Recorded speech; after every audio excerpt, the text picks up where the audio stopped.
Hello, good day viewers. Today we'll study about beta decay, what are its type and how it occurs.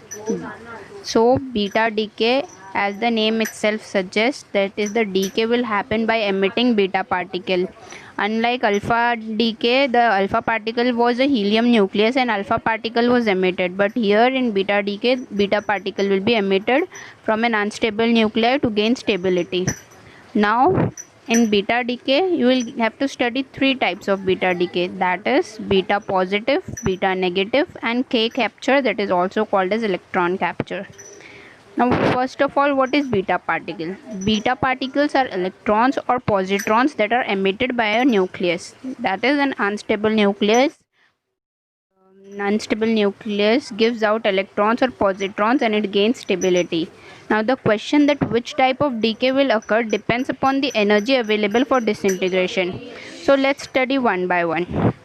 First we'll go with beta positive or beta plus decay. In this, and the main thing or the key point that you need to remember is that in all the three types the atomic mass number A remains constant, whereas Z shows, that is the atomic number shows a change by of 1 unit only, that is it will either increase by 1 unit or it will decrease by 1 unit.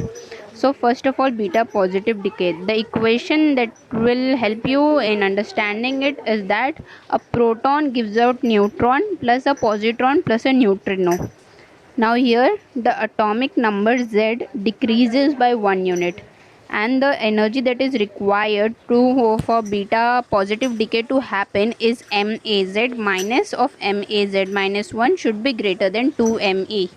What is this? The atomic mass of the parent must be greater than that of nucleus, that of daughter nucleus by at least 2 electrons mass. Now after this, we'll study beta negative decay. Beta negative decay happens when a neutron splits up, giving you a proton. That is when a neutron gives you proton plus an electron and an antineutrino. Neutrino and antineutrino are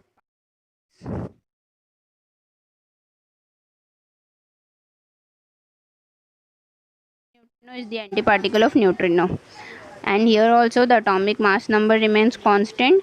The atomic number Z increases by 1 unit in beta negative decay, and here the mass MAZ should be greater than the mass MAZ plus 1.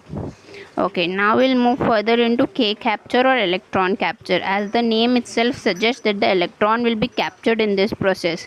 So what happens here exactly is a proton takes up an electron, that is P plus E gives you neutron plus a neutrino. Here also A will remain constant but the atomic number will decrease by 1 unit, and here the atomic mass of the parent must be greater than that of the daughter nucleus in order for this to happen. Now K capture is very rare, it doesn't happen quite frequently, and this was all about beta decay. Thank you so much.